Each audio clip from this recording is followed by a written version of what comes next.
WFLA Now will begin momentarily.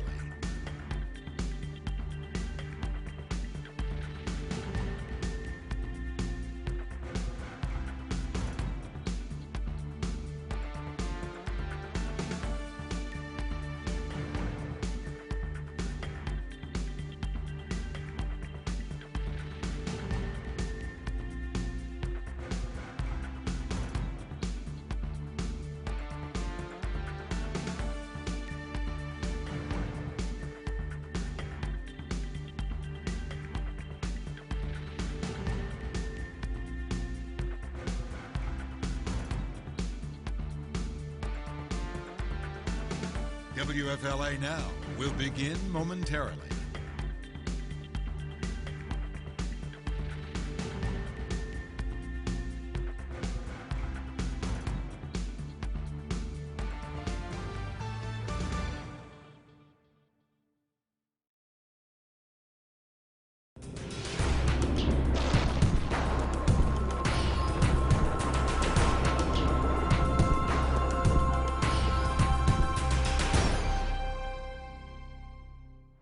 Just some of the gut-wrenching images coming from our Nexstar stations in the middle of the country after tornadoes ravaged that area. Towns leveled, communities decimated, and a massive rebuild underway. Good morning, everybody. JB Buno here with you live on our relief drive hosted by Nexstar Digital to benefit the American Red Cross. Grateful to have WKRN's Laura Schweizer, joining us there on the right side of your screen. Laura, really grateful to be able to have you here on stream as we talk about what has transpired over the last several days. We're going to be hearing some of these stories of survival. It's really important to note that we really need a lot of help. The American Red Cross needs help to get these communities back up on their feet. And you know better than most, being there in Nashville, Tennessee, and covering these stories for WKRN, there's a lot of help needed out there. Absolutely. I mean, the American Red Cross is so amazing because not only does it help people directly impacted, but maybe even the smallest little bit needed. There are people that I've spoken to that haven't heard or spoken to their friends and family members for days because power outages, cell phone towers down, and, you know, imagine this, 2 weeks before Christmas, and people don't have their homes. They don't have heat, let alone or power. So they need a lot of help. Let's bring in the other member of our team, Brian Entin, joining us there in the bottom right-hand portion of your screen. Brian, you have a lot of experience covering natural disasters, especially with me in Florida as far as covering hurricanes.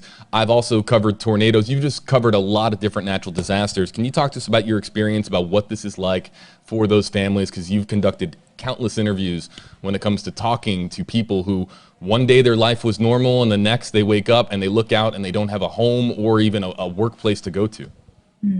Yeah, JB. I mean, I think, the media is there now and they're getting a lot of coverage. But what seems to happen is, as days go by, they get less TV coverage, but they still need the help. And I think, in the coming weeks, that's going to be the situation in the Midwest and South. And that's why it's so important that people donate. And, you can send clothes, you can send water, you can send medicine, but at the end of the day, whenever I've covered these things, you always hear from the reputable charities that really donating money is the best way because they can go in and spend the money how it's needed and actually help people.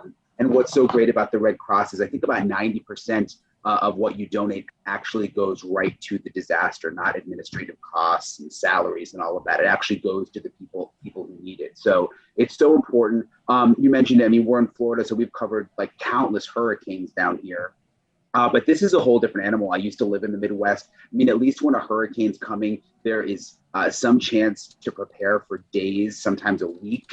They can bring in resources and have them ready to go. But I don't think anyone expected what happened with these tornadoes. I think it was 44 tornadoes throughout the South and Midwest, all in just one night, almost 100 people dead. It sort of just came out of nowhere in many ways. No one thought it would be quite this extreme, obviously. So I think that if people can help, now is really the time.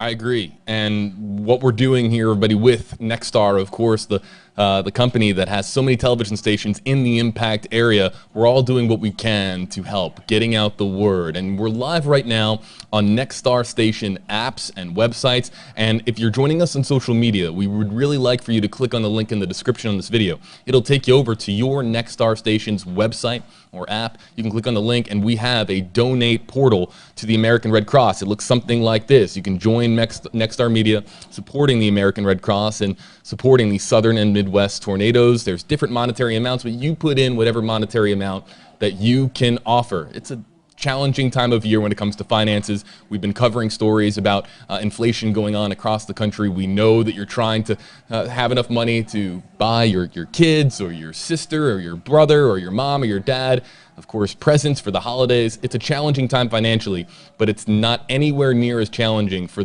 what those families are experiencing in Missouri, in Tennessee, in Arkansas, in Illinois, in central and western Kentucky especially. What we're going to try to do is we're going to try to bring in a live picture here from Tom Negeman, joining us from News Nation. I believe that Tom is joining us from Monette, Arkansas. Let's see if we can go over now to Tom. And Tom, can you hear us? And can you tell us where you are and what the town you're in is experiencing?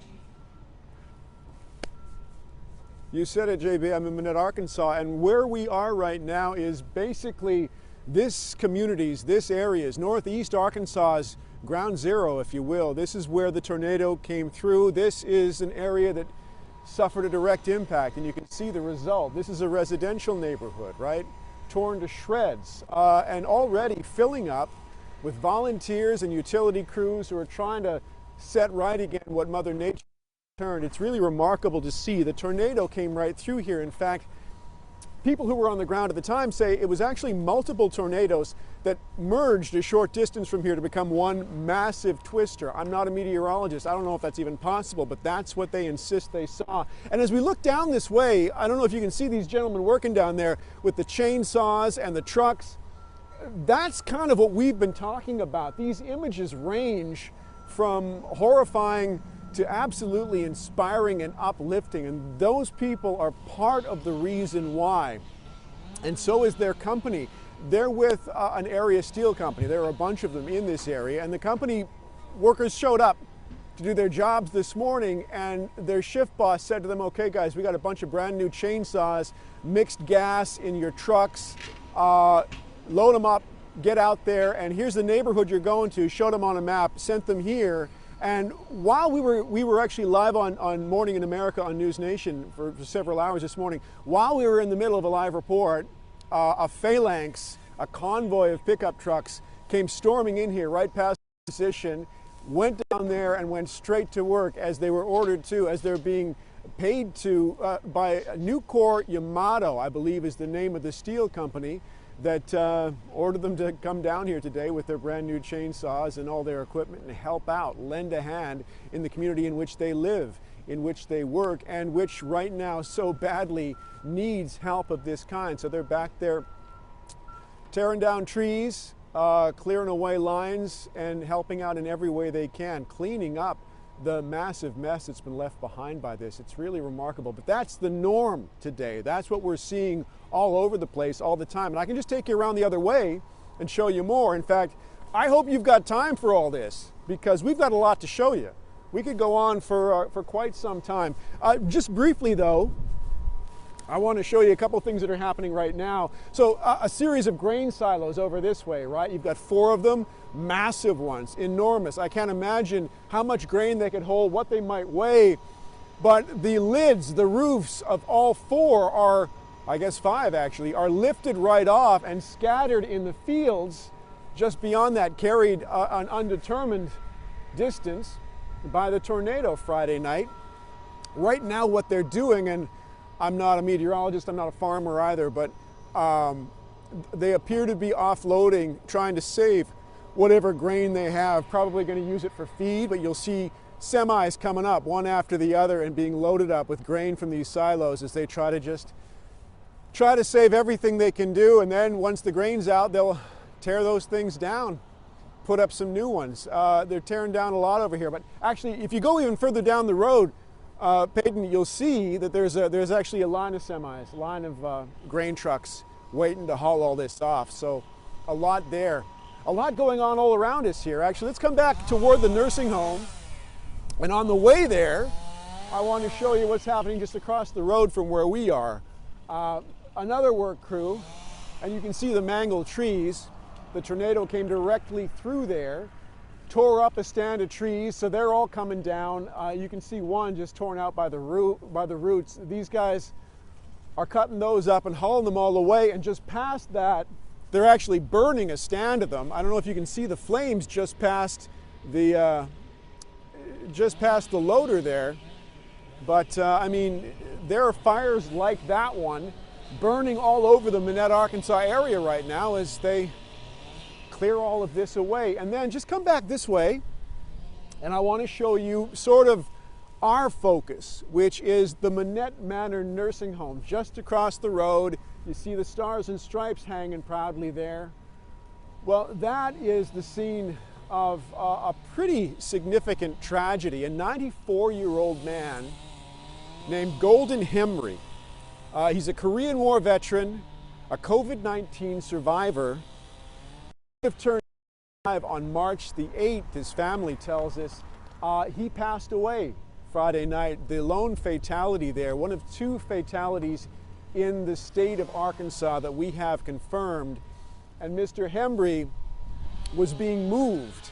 And this is really kind of a gut-wrenching story. This is the horror part of the story. It's terrible what happened over there. It's very uplifting what people did to try to save the residents. 67 residents inside that nursing home Friday night. The storm's coming through, bearing down. They're trying to get them to secure locations. They're trying to get them to safety, moving them through the hallways, and unfortunately they had 5 injuries and Mr. Hembry's life was lost. But some of these workers using their own bodies as human shields to protect those residents, to save them from the wrath of the storm, JB. Stories like that all over the place around here. Tom Nageman joining us, everybody, from Arkansas, an area just completely destroyed on with this path of tornadoes. JB Buno, Laura Schweizer, big thank you to Tom for that report. JB Buno, Laura Schweizer, Brian Entin joining us, and you guys, this is just devastating to see Tom's report there. And again, it's going to take an extraordinary amount of time, Laura, for these communities to rebuild.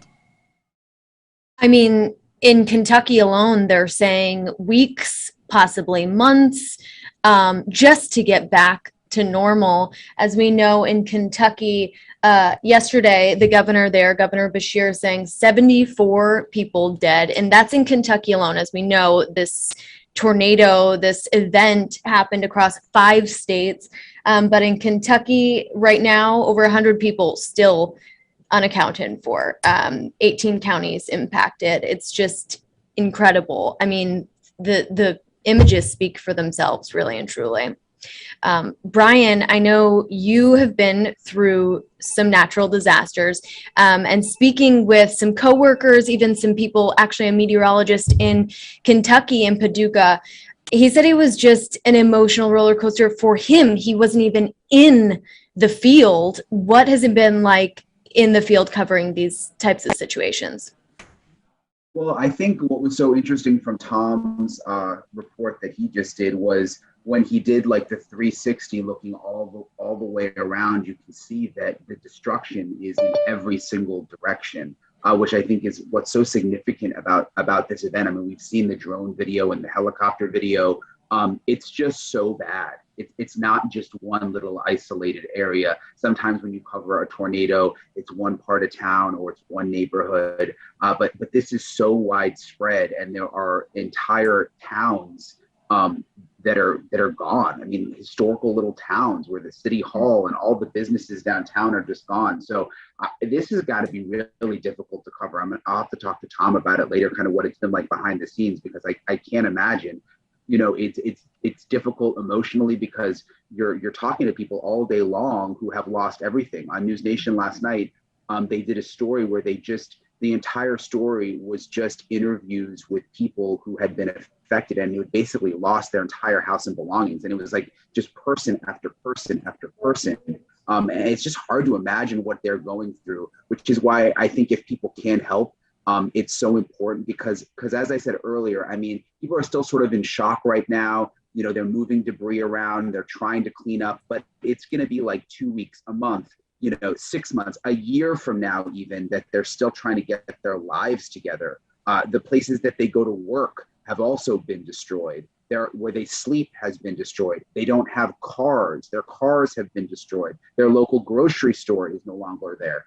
So when you think about the magnitude of that, I think that's why if people can help, especially with it being the holidays, I think any little bit that you can give would just be super right now. A big thank you to News Nation's Brian Entin joining us, everybody, taking some time out of his day, again, trying to get the word out that we are participating here and hosting this Nexstar relief event, an online live streaming fundraiser, all to help out so many families, communities across these states that have been ravaged by these tornadoes, doing our part to help out these families through the American Red Cross. Brian, a huge thank you for joining us. Thanks for having me, JB. Laura, we're now going to go to your colleague, Danielle Breezy. Danielle Breezy joining us from Bowling Green, Kentucky, filing this report overnight. I'm Danielle Breezy in Bowling Green, an area that got hit very hard by an EF3 tornado with winds of 155 miles an hour. It struck around 1:24 in the morning and did a lot of damage to the Creekwood Avenue area. That's the neighborhood we're standing in right now. And a lot of homes were either partially, if not fully destroyed. In fact, just down the street, homes were officially leveled. Now, I want to show you this house behind me. You can see here, this is just some of the damage and what most homes in this neighborhood look like. You can see there's lots of cars that were tossed around like toys. There's things just wrapped around each other. The roof is literally ripped off this house and destroyed. Folks even left their number just to say, hey, if you find anything, let us know. But lots of homes look just like this across this neighborhood. Unfortunately, the death toll right now is at 15, and that could climb. And in this neighborhood, they've had about 11 folks that have unfortunately perished so far.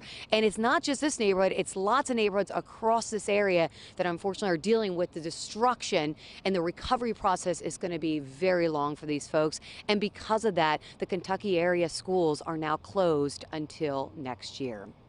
Back to you. Danielle Breezy joining us from Bowling Green. And when you look at the drone video, it's devastating to see so many of these communities that have just had their towns wiped off the face of the earth, looking at the rubble that used to be the school that they went to, the business that they reported to work to every day, or just the home that they would call home every single solitary day. We're now going to bring in, joining us, Rudabeh Shabazi is joining us from Kentucky, I believe. Rudabeh, this is one of the worst natural disasters to ever hit the state of Kentucky. All these states here now having to rebuild over these, really, the coming months and really the next several years. Yeah, the recovery will take years. There's no question about it. The governor said that too. I'm in Mayfield, Kentucky. This is really has been considered the epicenter of the damage. This is where the candle factory was that you may have heard about. I'm just going to take you on a little walk. This is just one of the debris fields. Careful of that wire. This is just one of the debris fields. This used to be a car dealership or some sort of car business, we've surmised based on the cars here. But look how they were just flipped around like toys. You can see a couple of them there. Just unbelievable. They're just hanging still, kind of in place. It kind of gives you that eerie feeling of exactly how they landed when the tornado hit, and they just remain that way. Rubble everywhere. You can't even really tell what things are or what they were. You can kind of make out some things. There's a gasoline tank there. There's broken glass everywhere, chains, buckets. If we go over this way, just shreds of things everywhere. This appears to be some sort of upholstery of a car. It was a car seat or something like that. And then here you just see these cars completely flipped over. And you mentioned it, this is considered the worst tornadic event in the Commonwealth's history here in Kentucky. Governor Beshear breaking down several times while holding press conferences, talking about the ages of the victims, the youngest being just months old, a little baby girl, and the oldest in the 80s, I think 86. That candle factory really was ground zero. We talked to a family yesterday who lost their father, and he was actually a deputy who was supervising inmates on a work release program and actually rescued the inmates, saved them by getting them out of danger. They all survived, and he lost his life. He has 7 children, 7 grandchildren. We also know one of the other victims was a little girl who was last seen hiding in a bathtub, looking like she was excited to weather the storm, and she lost her life as well. It's just so tragic when you think about all the people, all their lives, the livelihoods, the memories that are now just complete rubble and dust. Let's walk over this way. Watch out for this post, Zach. We're gonna walk over this way. I wanna show you just the sheer force of the winds and everything that went through it. There's barbed wire everywhere. It's a little hard to navigate some of it. Crews have arrived now and they're cleaning up. They're installing a fire hydrant. I don't know if you can see that. They're installing a fire hydrant so that just in case something breaks out, they're able to handle that, because the last thing they need is another disaster on their hands. If I can just crawl through this rubble, there are signs of the extent of the damage everywhere, and this is one of them. This is really what struck my photographer, Zach. You can see that this basically was like a bullet that pierced the car. This pierced the metal of the car, and you can see the force of the winds just taking a direct hit into this car, and of course a very creepy sight to see. But this, imagine if you were in the trajectory of this, or if you were in a home or hiding in a bathtub trying to shelter yourself from all of the swirling debris. And this is not small debris. Even this stick can do that kind of damage. And then you think about the cars and the golf carts and the pieces of glass that were flying around as these people tried to survive this. Rudabeh Shabazi joining us, everybody, from Kentucky, where you can just see the damage around her. It's really just a stark image as we, again, are here live on Nexstar Station websites and apps. Rudabeh, thank you so much for joining us live on Nexstar Station apps and websites as well. End, so I'll just keep talking because I'm not sure if I'm still... And some signal difficulties there with Rudabeh. But Laura, you've been seeing these images now and these videos, these live shots over the last several days. It's just these images are really sobering. They really are. And when you see these communities and trees into homes and cars down the street flipped upside down, priceless belongings for some people that have just been literally just thrown down their neighborhood and destroyed. It's difficult to see. It's so heartbreaking, JB. I have been speaking with one woman who is from Nashville. She's a Nashville resident. Saturday morning, bright and early. I mean, it wasn't bright yet, but she hadn't spoken to her family. Her friends were missing. And there's been a lot of information that hasn't been clear. For instance, she was initially told that her friend's wife was killed in the candle factory, and then ended up finding out hours later that she wasn't killed. It's because there is a lot of unknowns at this time. But the woman, Patty Hartman, pulled the strings at my heart. I mean, we've been texting and calling back and forth for the last couple days, and up until about yesterday afternoon, she finally learned that her family was safe. It's an amazing turn of events for her. Thank God her family and friends are okay and safe.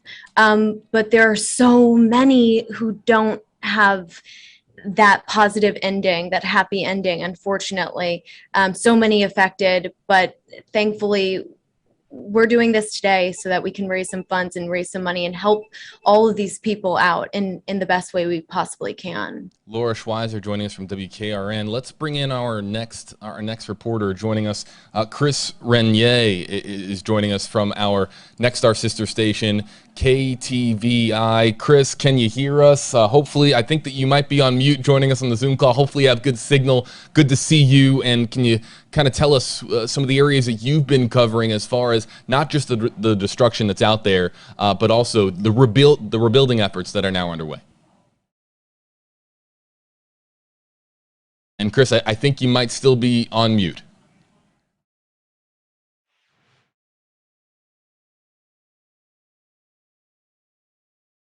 And Chris, I think you are still on mute. You might be able to, hopefully you'll be able to find it. I know you can.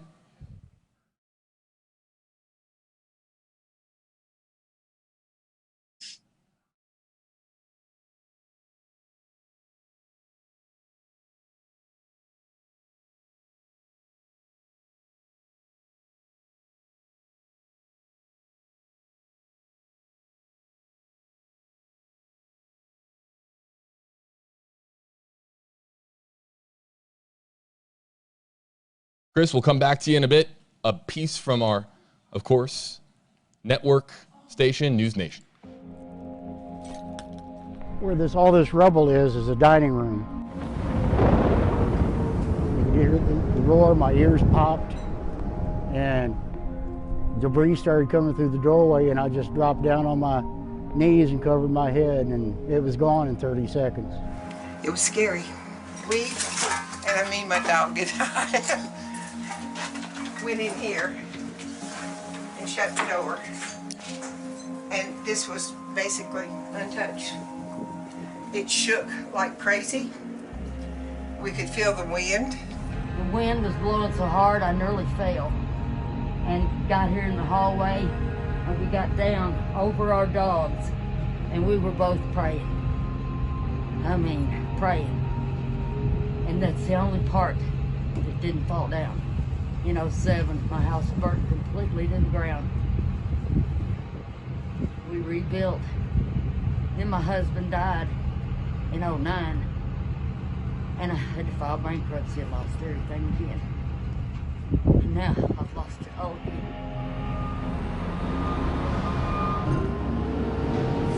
That's the town that you grew up in, and everything, his memories is all gone. Just trying to see into the future, and it's right now we're not to that point yet. We don't even know where we're gonna start. What do you want some of these thin ones? Biscuits and gravy, chicken biscuits, pancakes, and all of this has been donated. We knew we had a grill, and we got some people to donate some food, so we thought we could at least grill, hand out some water. We're gonna be here as long as we got food. You smile or you cry, and you don't have much time for tears. I've had them. Get my picture. We made it. It made it. That house is still standing in the middle of debris field that's bigger than probably 300 feet across and half a mile long that we can see, and the house is 100% intact. And if you don't believe in God, you need to come talk to me. Our little town will never be the same, but we're resilient. We'll get there, but it's going to take a long time. Joyful and triumphant, O come ye, O come ye. There are tears, but there are also hugs and words of comfort for each other and for the future, that what we can go ahead and accomplish in the many days ahead.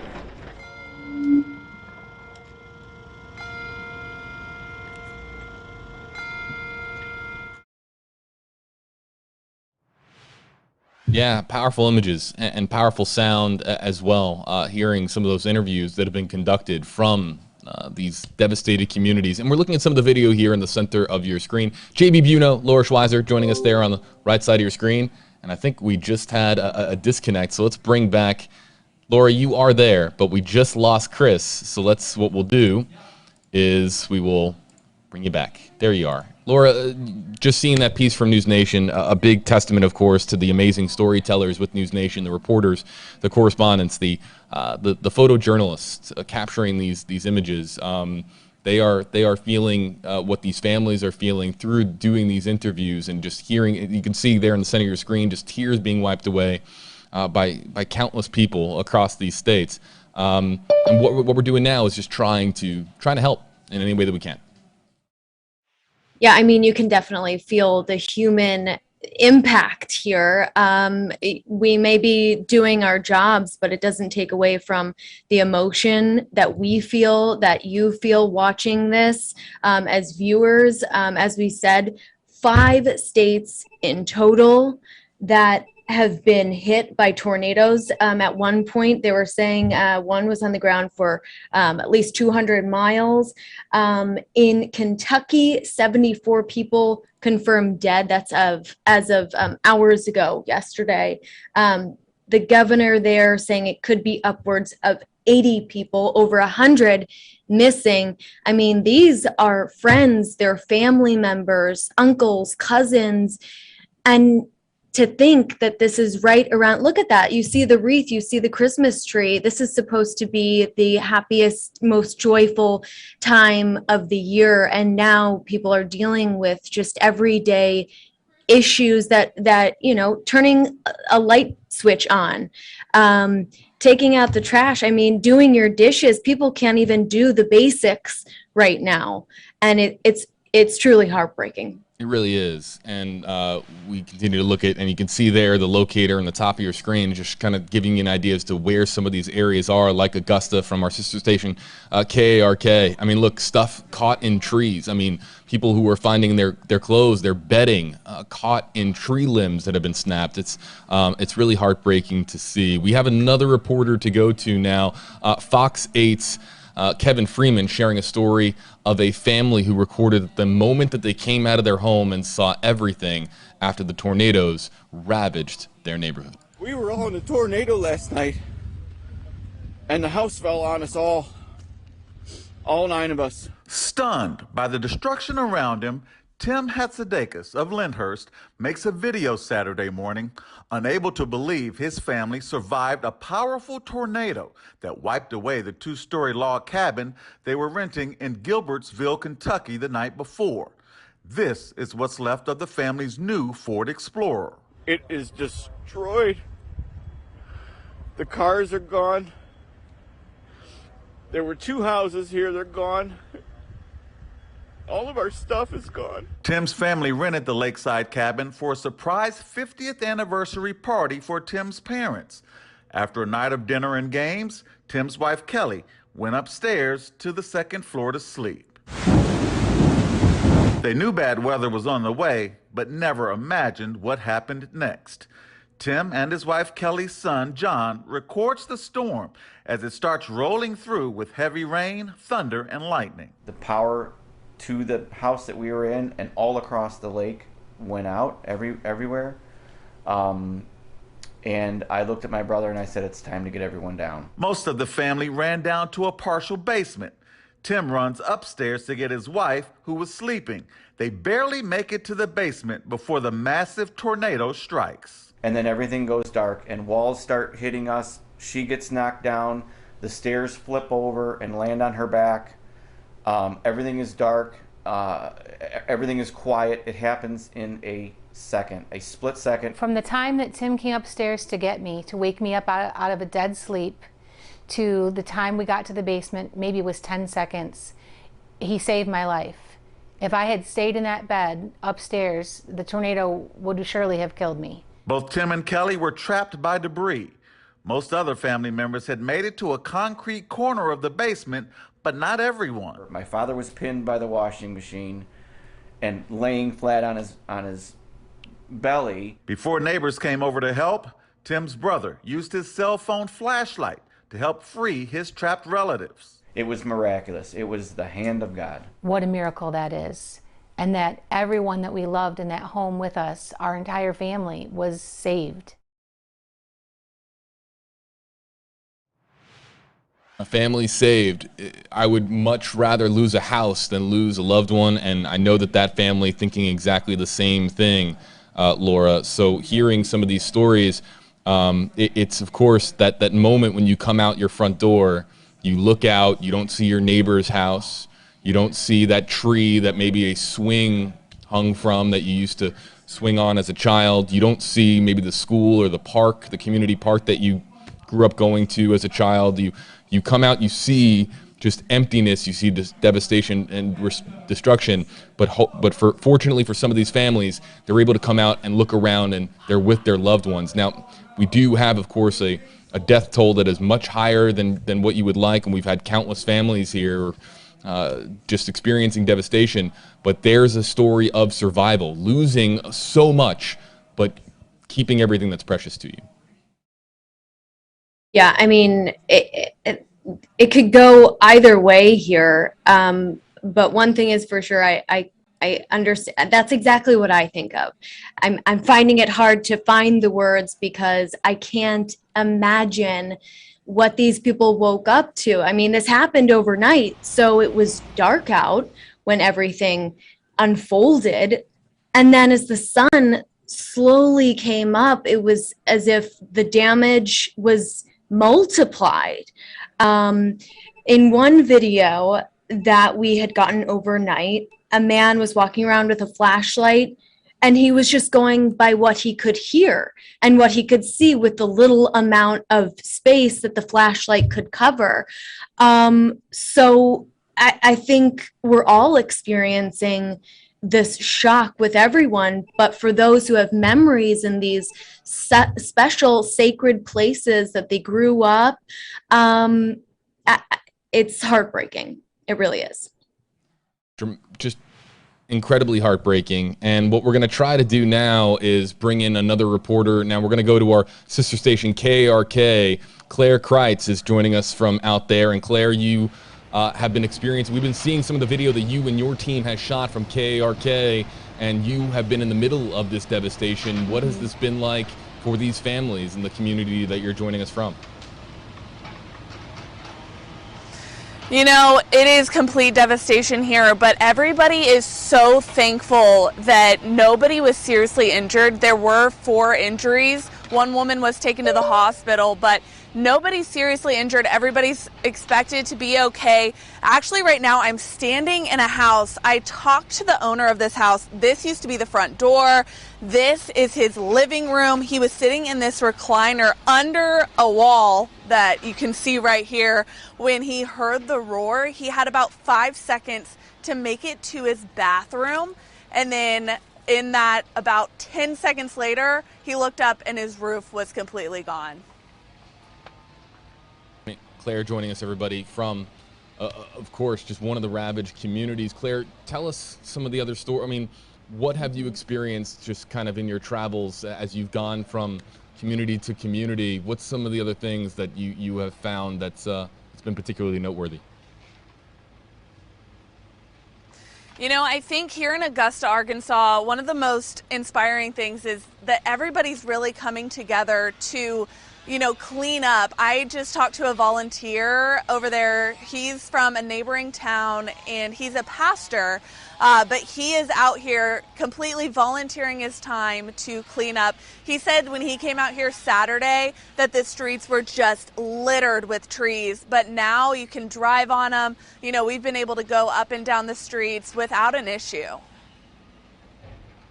Claire, what do you think as far as the time now that it's going to take to rebuild? You see some of the communities, and we've been watching a lot of the video that you and your team have shot, and it's gut-wrenching to see these images. But now there's a process that now has to unfold. When you talk to people, how much hope is there? How much confidence is there? We're now several days into this, and families are now, you know, coming to terms with the reality that they live in, that this is the new norm for them, at least for the next several months. How much hope is out there that they're going to be able to rebuild quickly, and do they feel that they are going to get the help that they need, whether it's from the American Red Cross, whether it's from donors and just good people out there, or if it's from, of course, the government? How much hope is out there that they're going to be able to rebuild in an expeditious fashion? You know, I would say quickly rebuild, that's a little bit lower of hope, but you'd be surprised at how much hope there is to rebuild. The owner of this home that, I mean, is destroyed, this one is a total loss. He said he'll rebuild. You know, his neighbors can't be replaced, but this house can be. But when in terms of how quickly that's going to happen, I mean, we all know the supply chain issues have caused a lot of issues with everybody. We also talked to a farmer out here who lost $100,000 worth of grain, and he says that's going to be really hard to replace. And rebuilding for him is going to be pretty difficult because of the supply chain issues and some of that.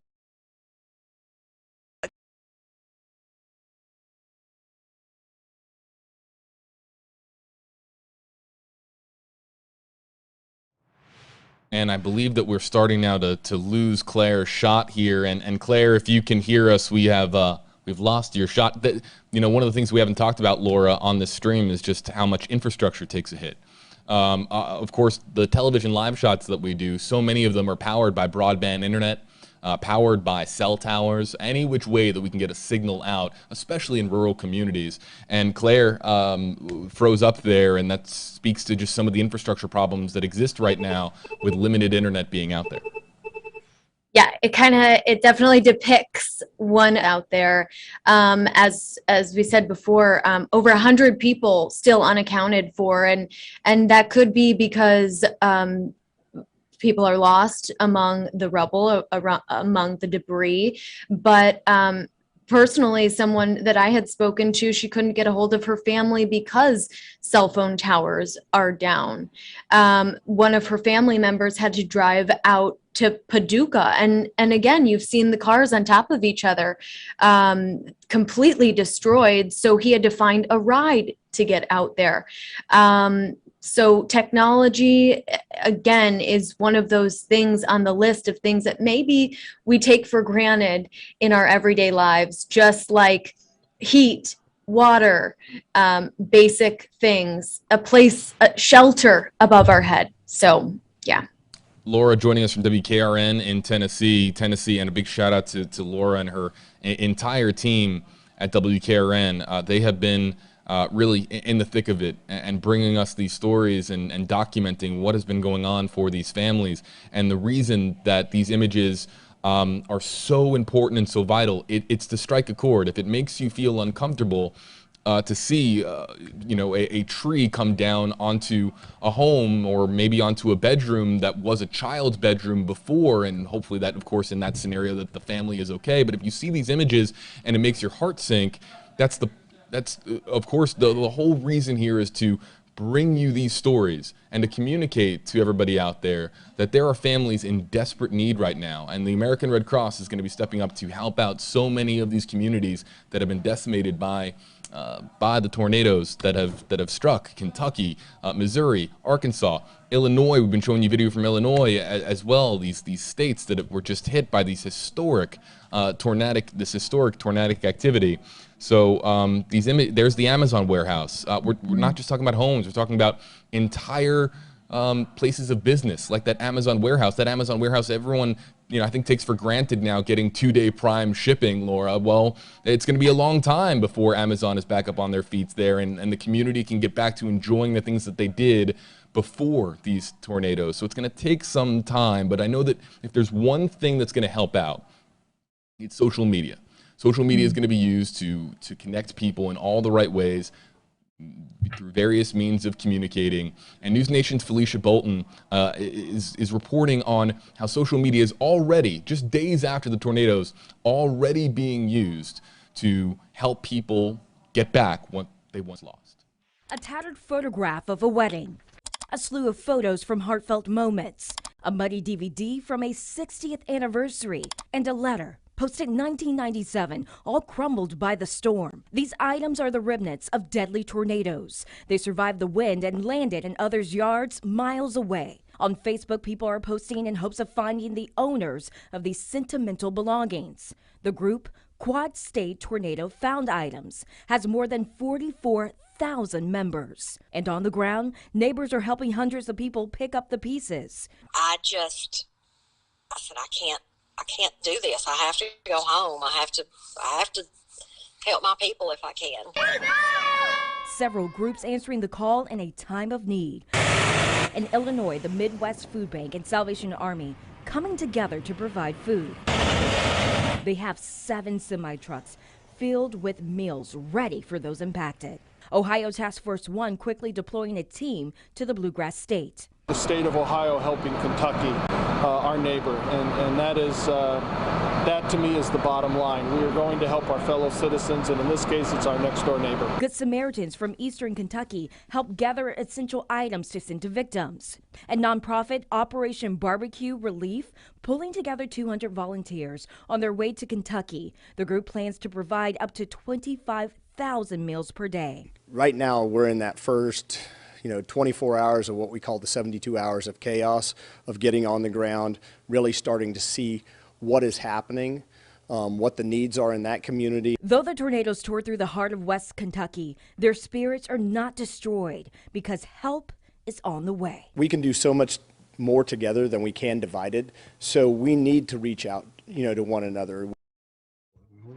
And that's Felicia Bolton reporting for us from News Nation. Big thanks to Felicia. Laura Schweizer, JB Buno here with you on Nexstar Digital's relief drive for the tornado victims across multiple states, doing what we can to communicate to all of you that not only does the American Red Cross need your help, it's these families need help, these individuals, these places of business that need to get back up and running. These homes that need to get rebuilt. And we've been talking to, over the course of today, some of the reporters that have been out covering the stories of survival and the stories of also just tremendous, tremendous loss. I want to bring in, joining us everybody as well from KTVI, it's Chris Renier. Chris, I think we figured out Zoom, and you know what? For that, we're going to hit the applause button and just say, it's great to have you, sir. Chris, in all seriousness, just talk to us for a moment about some of the areas that you have visited and what you have followed as far as what KTVI has been reporting in the aftermath of these devastating tornadoes. JB and Laura, my focus has been in Edwardsville at this Amazon factory there, the Amazon facility there, the warehouse where they help deliver these packages. This tornado just tore through that facility there Friday night about 8:30. Killing 6 people and sending 1 other to the hospital. That man's still hospitalized now and just doing mass devastation. I'm sure you've seen the photos. Part of this warehouse in Edwardsville, which is about a half an hour east of downtown St. Louis, was just torn apart by this tornado. It basically came down right in the parking lot and just tore through the building, and 6 people ranging from 26 to 62 years old tragically lost their lives, in some cases trying to get to a safe spot within that facility. One of the families of a young woman who lost her life, a 34-year-old woman, mother of a young 1-year-old child, was running to try and get to the safe location, as Amazon calls it, inside these warehouses, and the roof just collapsed on her and killed her. And the same thing happened to several other people. We were speaking to a mom last night whose 29-year-old son, military veteran, was now a maintenance worker at the Amazon facility there. Texted her every day, texted her just prior to the storm coming. Mom said, you need to get to the shelter. Her son, who was 29, said, Mom, I need to go help the other people, then I'll get to safety myself. Tragically, he never made it. He was one of the other people who was killed inside of this this Amazon big warehouse there where they deliver packages. The stories of all of these, they're just tragic, because these are people who just clocked into work just to do their jobs, just like you or I would do every day. And they never came home.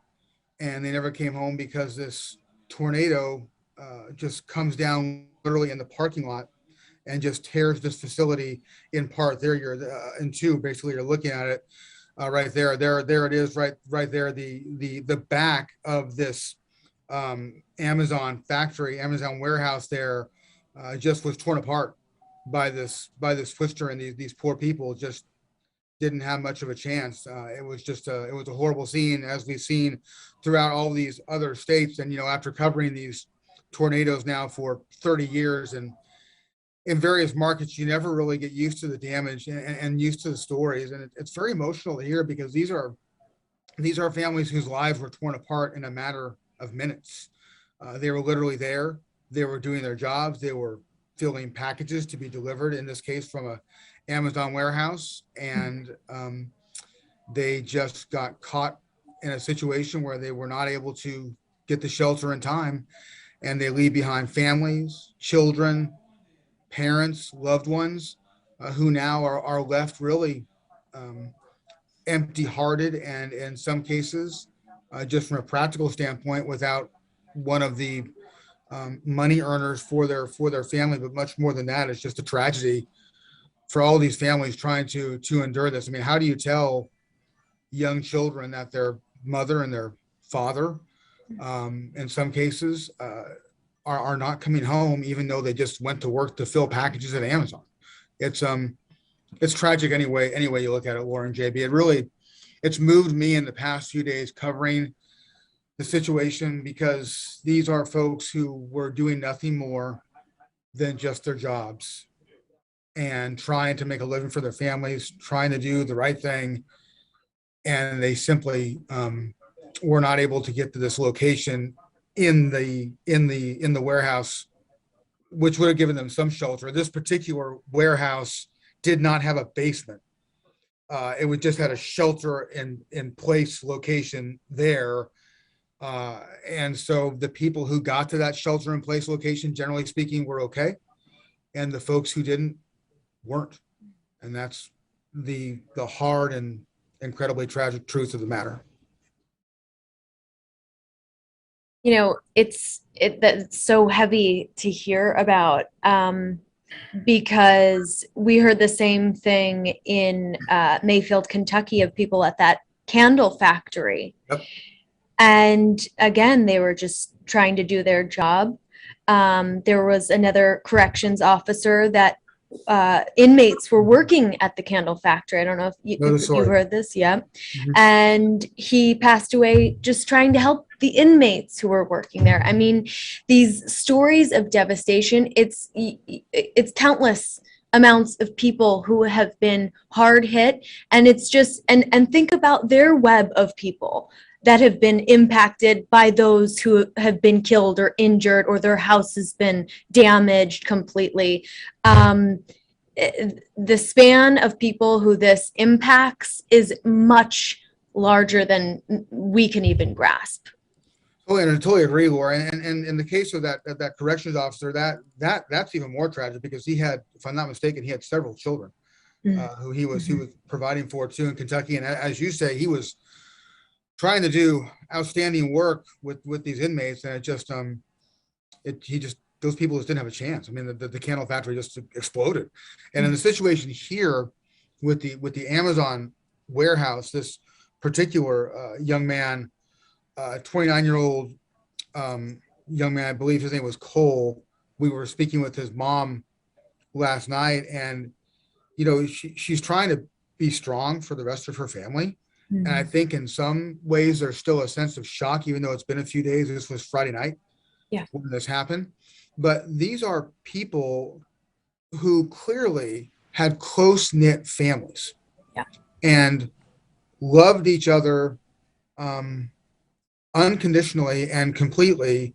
And you can see it in their eyes when you speak to them, that they're just kind of like, I can't believe I'm on TV talking about, in this case, my adult child who was killed going to work at an Amazon warehouse. And I think the parents are just kind of lost, right? I mean, you're just lost in so many ways, which I think is what makes events like what we're doing here really important, because unless you've been through it, you and I can't know that, but we've been in that world through our jobs. And I've interviewed people in the past, I've interviewed people now who are really still in a state of disbelief.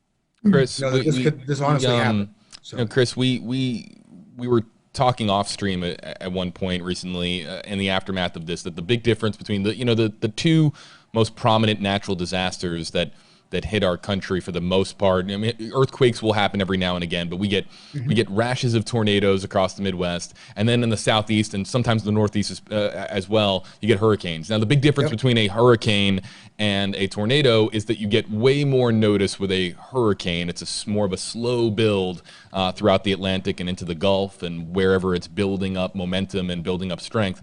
With a tornado, it's all about how much time that you have to prepare and how much time that you have to get out or get into a safe spot. Do you have, and through your reporting, do you have any idea for those with Amazon, how much notice that they had before they knew that this level of devastation was heading their way?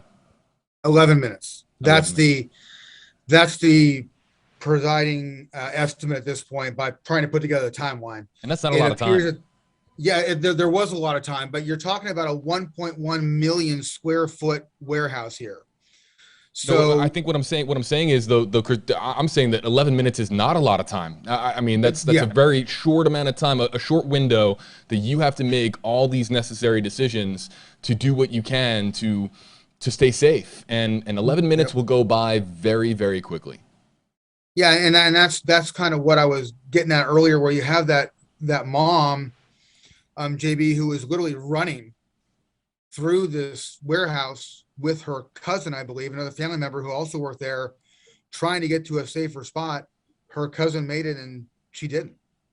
And it's the how your life can change in a moment with the tornadoes, as you were pointing out.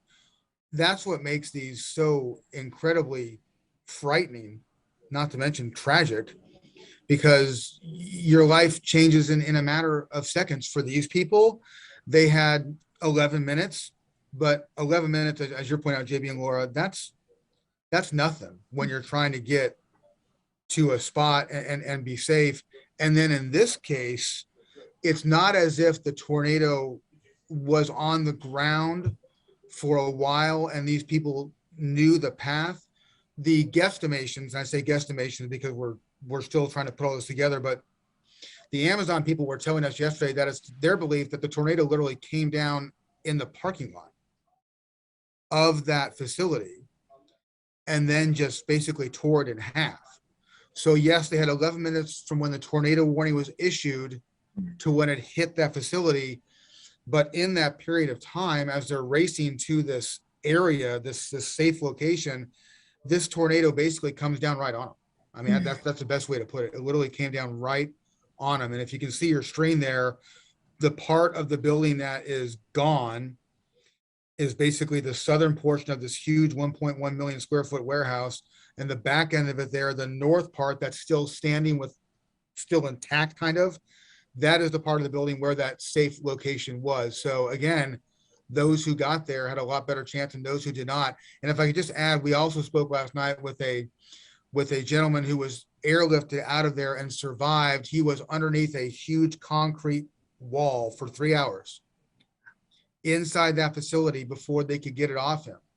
We interviewed him last night in the hospital, and there's this weird mix of emotions. Clearly he's grateful and thankful that he's still alive, but then he knows that his friends and his coworkers, some of them didn't make it. Some of them didn't come home, and some of them didn't get out of that facility. So again, I think it just goes to what you all are speaking about. This changed in moments for these people, and in some cases forever. That's right. And, you know, if you could just imagine how helpless some people feel moments after it happened, but days, I mean, waking up to this again and again, these people really need assistance. They really need all the help that they can get. Some don't have running water. Some don't have, you know, power to plug in their phone, to use their cell phones. The cell phone towers are down. People need help. They need food. They need water. But what's so amazing about today is that we're helping raise funds for the Red Cross, which is really amazing. And I'm sure the people that you've spoken to have touched your life and your career. And we're just hoping to raise some funds to help them out as best we possibly can.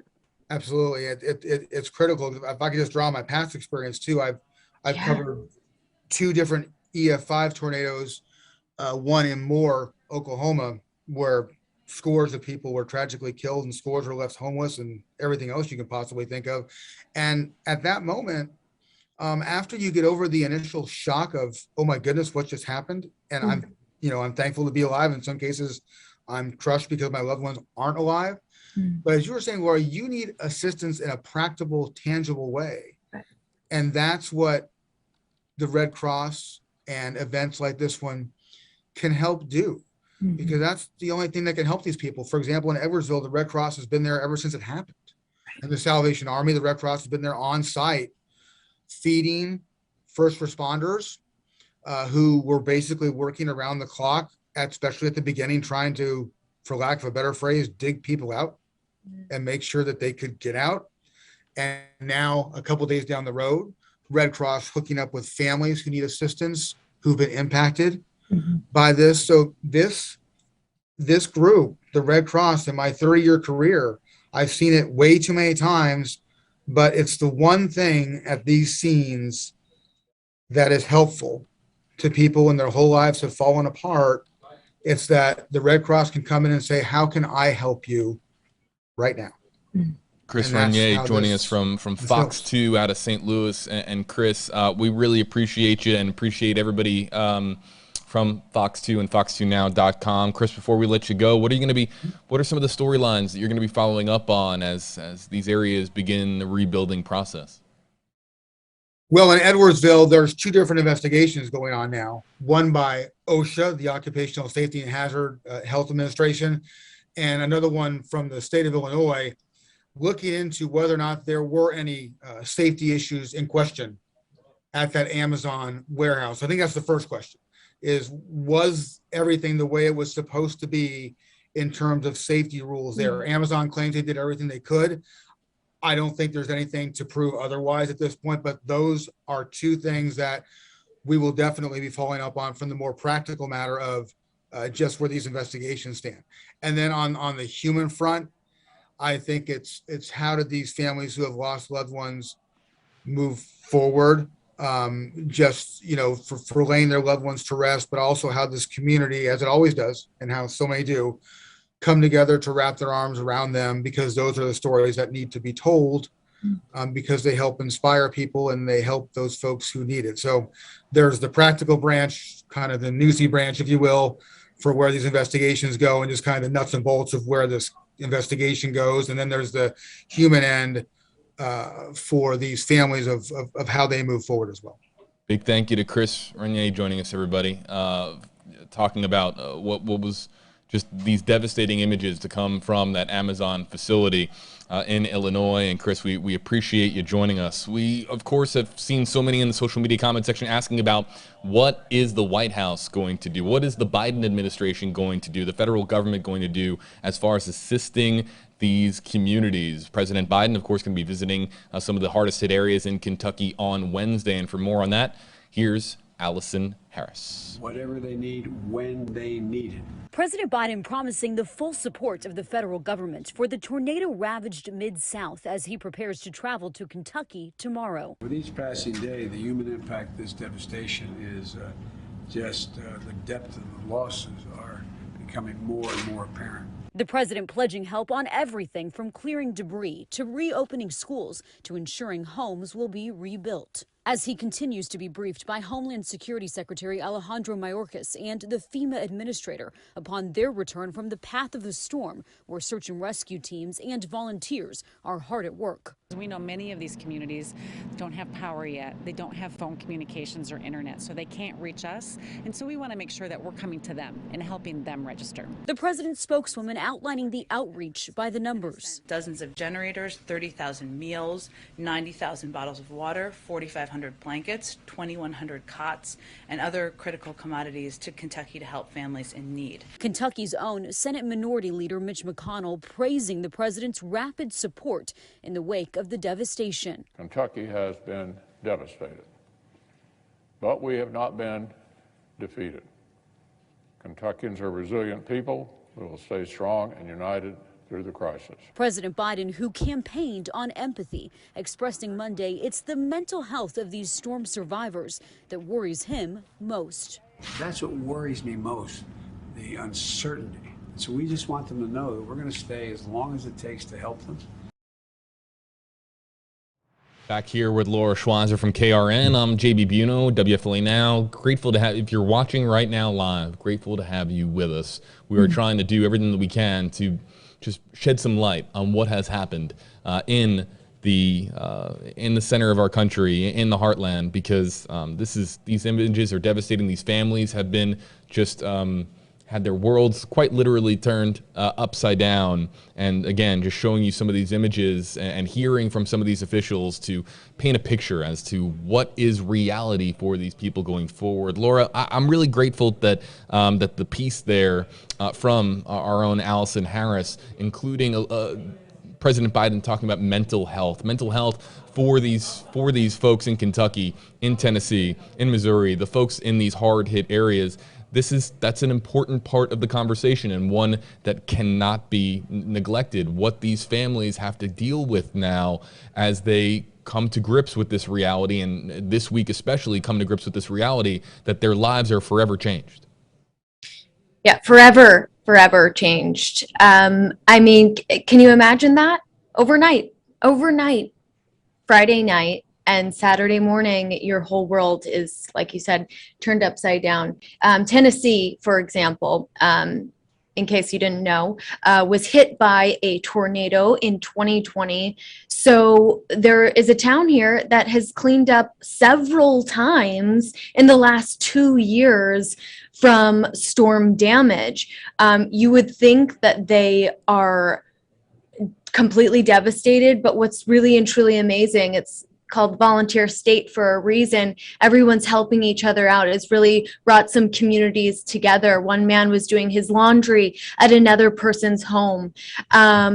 Little girls were singing Christmas carols. So there is a little bit of hope, but as you said, so many people impacted by this.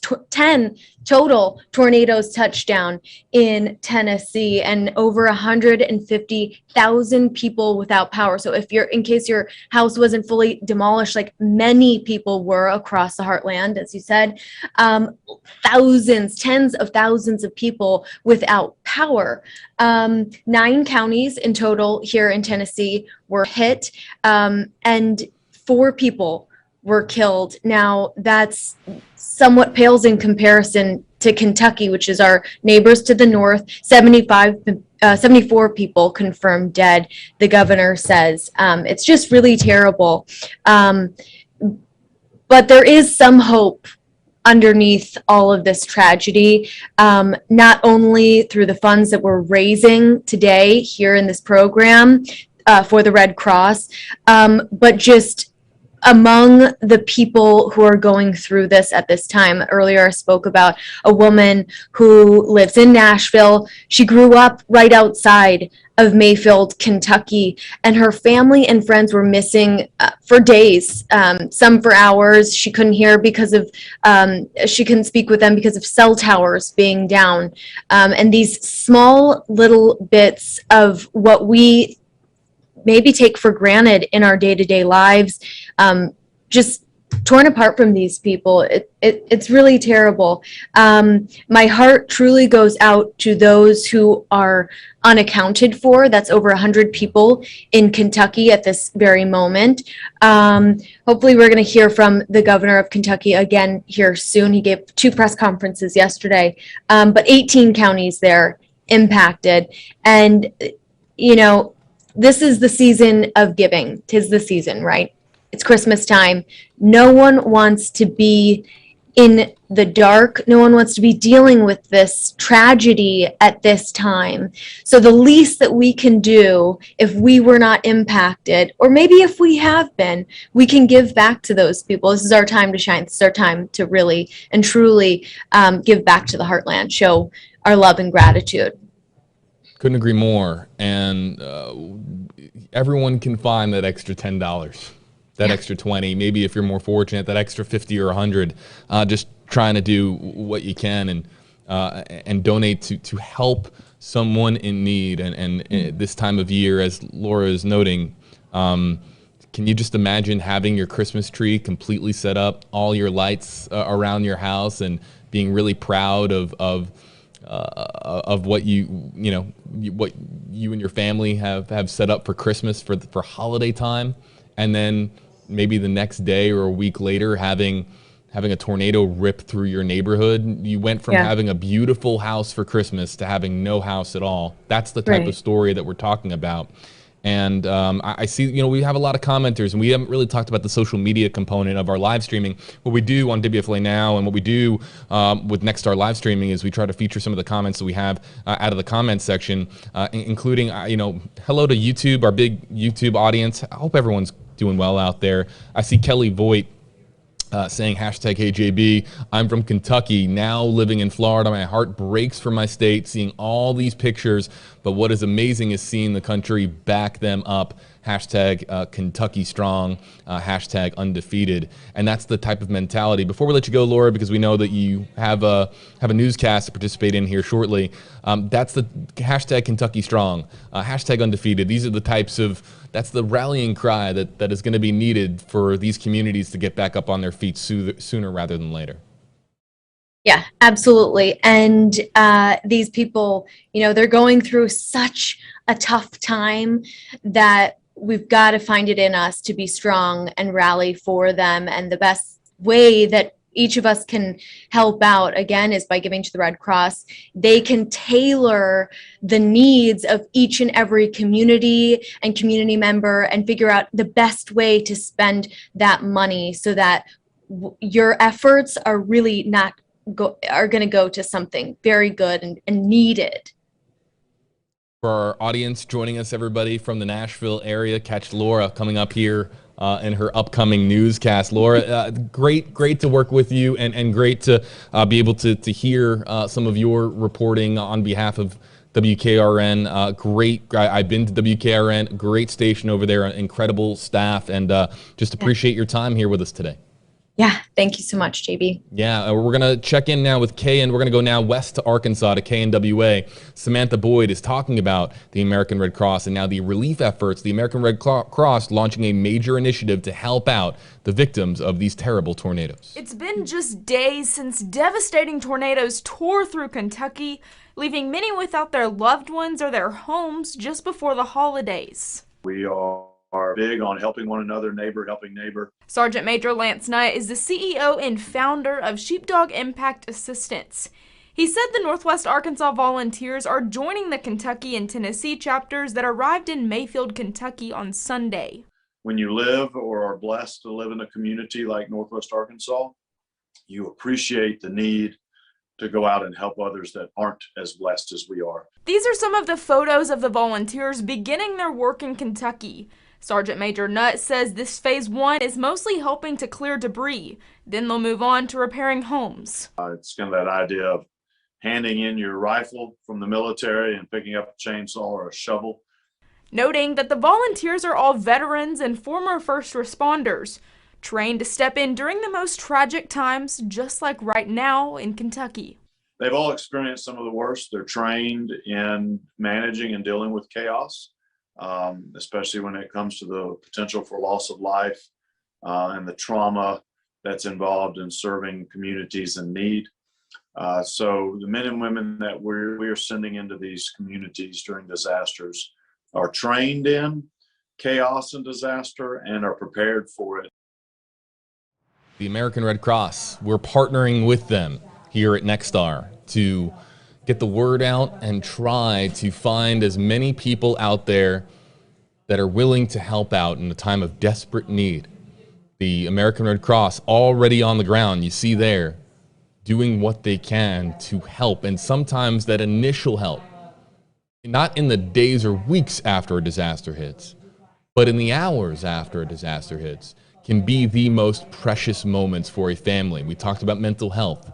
We talked about that sudden realization that everything that you knew, the reality in which you once were living in, is no longer there for you. What you are looking at is now your new reality. That is a very, very stark realization for these communities now. And the American Red Cross doing what they can in these days, this week especially, is going to, of course, just be so much appreciated by these families that are just looking for things like bottled water, or bedding, or a phone charger, just anything that they can use to, again, establish some resemblance to the life in which they once had. I want to bring in now, joining us, everybody, from WEHT, Ryan Witry. Ryan, how are you doing? And grateful to have you with us on our Nexstar Relief Drive live stream, benefiting, of course, the tornado victims and through the American Red Cross that we were just talking about. Share with us your experiences with the stories that your station has been telling, and now this massive rebuilding effort that is already underway to help these communities get back up on their feet. Well, what we're seeing is not only complete devastation, but we're seeing a lot of hope, a lot of togetherness, a lot of community that we're seeing from Dawson Springs, Kentucky, where President Biden will be here tomorrow, to Bremen, Kentucky, and all points throughout Western Kentucky. We're seeing a lot of community. People are coming together in the wake of this horrific tragedy. And it's driving into Dawson Springs. I was there on Sunday, and driving into town, it's almost unrecognizable. There are neighborhoods in that town that are completely leveled, and my jaw dropped when I was driving into town. But talking to people, they say, I may have lost my house, but I still have my family, and they're grateful. I mean, they are coming together. It's neighbor helping neighbor, and it's inspiring to see these people coming together in the wake of this horrific incident. With what you've been seeing, and we've been talking a little bit about mental health and talking about these families that we're all thinking about and praying for, are you seeing a lot of hope out there? You were just noting it, but there's the shock of it, right? That initial shock that sets in. We've seen so much video, in the center of our screens here, of people wiping away tears. Have you seen more emotions of loss? Have you seen more emotions of hope and reassurance and confidence? Or is it scattered all over the place as far as the emotional spectrum that is what's going on right now in Kentucky, in Tennessee, in Missouri, in Illinois, in these states? Well, you're seeing a whole spectrum of emotions, really. Some people are, again, they're thankful that I may have lost the house, but I didn't lose a family member. Right. And there are some people who have lost family members, and that's a devastating loss. And that is something that that's not going to be something that we can take care of in a day, in a week, in a month. That's going to be a long time to get over. But we are seeing a lot of hope. I was in Madisonville, Kentucky on Friday night, early Saturday morning, and someone found out that his wife's grandparents were in the wake of the tornado, and he drove there. And without even thinking, he made sure his wife's grandparents were okay, his family was okay. And then he just went throughout the neighborhood.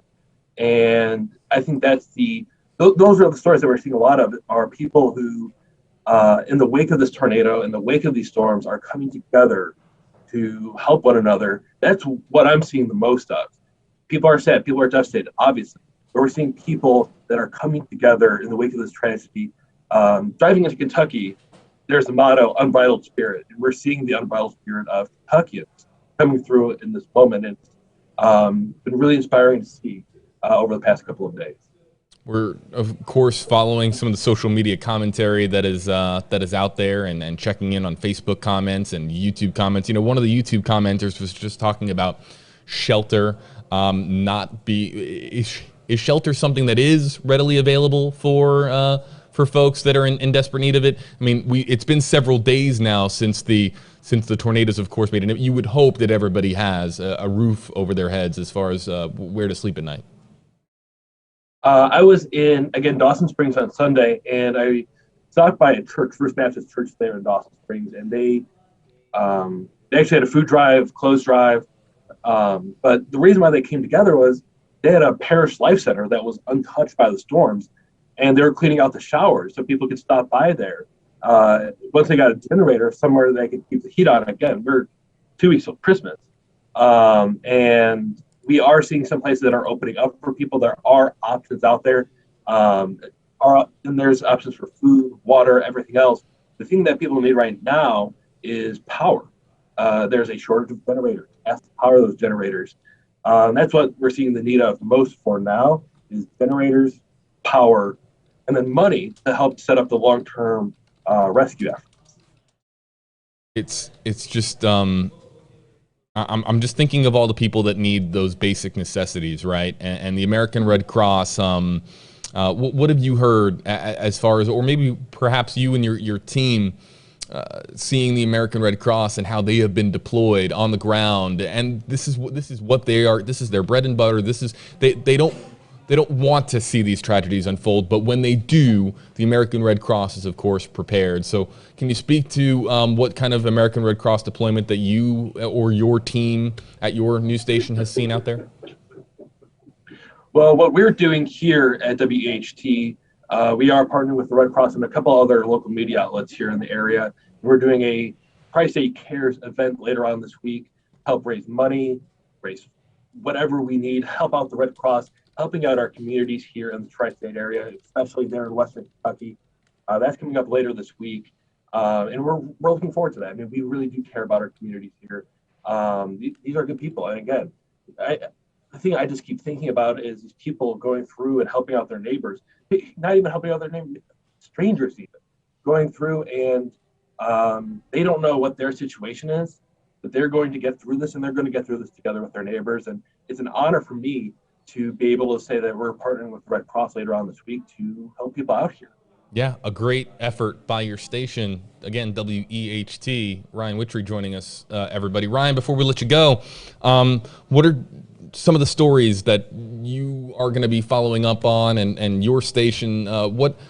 We of course cover the dramatic images. We talk about so many different storylines, but if there's something that that you'd like to share with our viewers before we let you go on behalf of your news station, be sure to let us know, because we of course are trying to figure out what's going on in all of these separate communities across these. This is a quad state tornado, really, we're talking about, with impacts felt in even more states than that. So trying to get an idea as to what's going on in all of these individual communities and all these different regions of the heartland. It's anything that you can share with us for our viewers, I think, would be extraordinarily helpful. Well, we do have a reporter who's heading down to Bremen, Kentucky today, in Muhlenberg County, Kentucky. Also Ohio County, following up on some of the efforts there. I know in Bremen, they have converted the elementary school into basically a warehouse where people can donate goods, where people can pick up goods. We are hoping to check in with that today. As soon as I get off the Zoom call here, I'll be heading down to Dawson Springs, seeing what the situation is there. Again, we are preparing for President Biden here in Dawson Springs tomorrow. So we are checking in to see what the preparations are with that. And of course, we will be covering President Biden's visit here to Western Kentucky rather extensively. So we will be on the lookout for that. We'll be preparing for that. And of course, we are looking for, the human stories. I mean, this is a human tragedy. And we are looking to see how people are recovering, how people are persevering, how people are coming together in these tough times to try and come together and be together during these tough times. Ryan, joining us, everybody, from WEHT. Ryan, we really appreciate your time and best of luck, and of course, best of luck most of all with that American Red Cross initiative that your station is participating in and partnering with the American Red Cross. That's what we're participating in here today with this live stream event. So thank you so much for your time. Thank you. Have a good day. All right, back here with you live, everybody, on Nexstar's Relief Drive live stream event. JB Buno here with you. Before we wrap up here, there's a story that I want to share that I couldn't help but smile at. It's a story from one of our Nexstar photojournalists by the name of John Simpson, a man celebrating the fact that his family in Muhlenberg County, Kentucky, made it out safely, made it out alive, made it out okay. And John Simpson tells this story with a little bit of a musical component. He spoke to the man that you might have been seeing on social media, the man that they're calling the Piano Man. As soon as she came in, she was just one of those people who were really funny, always smiling, really brought just happiness to everybody. Friends and family describe 34-year-old Etheria Hebb of St. Louis as a loving mother whose care for those close to her was clear in how she looked out for her cousin, Jara Hargrove. Summer Pale. Several of my family members were here helping me piece together some things that we could salvage, clothes, things for the kids and things. And I came through, and the piano was pretty water damaged and beat up some, and I thought I'd like to play that maybe once more, before whatever else happens. I sat down to play, and it was just for me. And apparently my sister had recorded it, and then later that evening asked if she could share it on social media. So she did, and I think it's been viewed a few times. I don't know how many, and that doesn't do much for me. But if there is some peace or some calm or inspiration to come out of that, then I'm happy with that. So, what number did you play and why? It was a hymn of the church. It's called "There's Something About That Name." It was written by Bill and Gloria Gaither. It's just a name that most Christian folks would know. It's been in my head for several days, honestly, prior to the storms. Just I get melodies in my head, songs that everybody does. And I thought that was odd, though, that it was that one. I didn't know really why until after the storm, I sat down to play, and that's what came back to mind. And there's a lyric in the chorus that says, "Kings and kingdoms may all pass away, but there's something about the name of Christ." And so it was fitting. Yeah, touching story there. Piano amongst all the chaos that has unfolded over this past weekend. Of course, you saw the images over the course of the weekend, and by now you might be moving on to other news stories in communities where you live, or news stories that impact the entirety of the country. Maybe you are commenting on a Facebook post about how mad you are about gas prices or inflation, or perhaps you're engaged in political discourse with channels on the internet. Of course, we cover these stories that impact certain states and certain regions of our country. And by a day or two later, because of the 24-hour news cycle, you go from one story to another. It might seem like ancient history for some of you out there that these tornadoes occurred over this past weekend. But for these people, this is still extraordinarily vivid and extraordinarily now, very much right now, their reality. And so they need help. And we've been talking so much on this particular live stream about how this is the season of giving. And we're asking that we all collaboratively join in and help the American Red Cross to help these families and communities in the aftermath of these terrible tornadoes across multiple states. We've been really talking a lot about central and western Kentucky. Their governor speaking now, the age range 2 months to 98 years old. 12 of the 74 are children. I mean, we're talking about heartbreaking loss of not just homes and businesses and infrastructure, but we're also talking about a tragic loss of life here as well. Do what you can. Do what you can to help. And if you can click on the link in the social media post or in the article or website that you're watching on right now, you will find a link to a Nexstar station site or app. And through your local station or through our station here at WFLA, whatever station you choose to, of course, use, you will find the link where you can donate to the American Red Cross. Every little bit helps. It might sound cliche. We say it at every fundraiser. Every little bit helps. You've heard it a million times, but it really is true.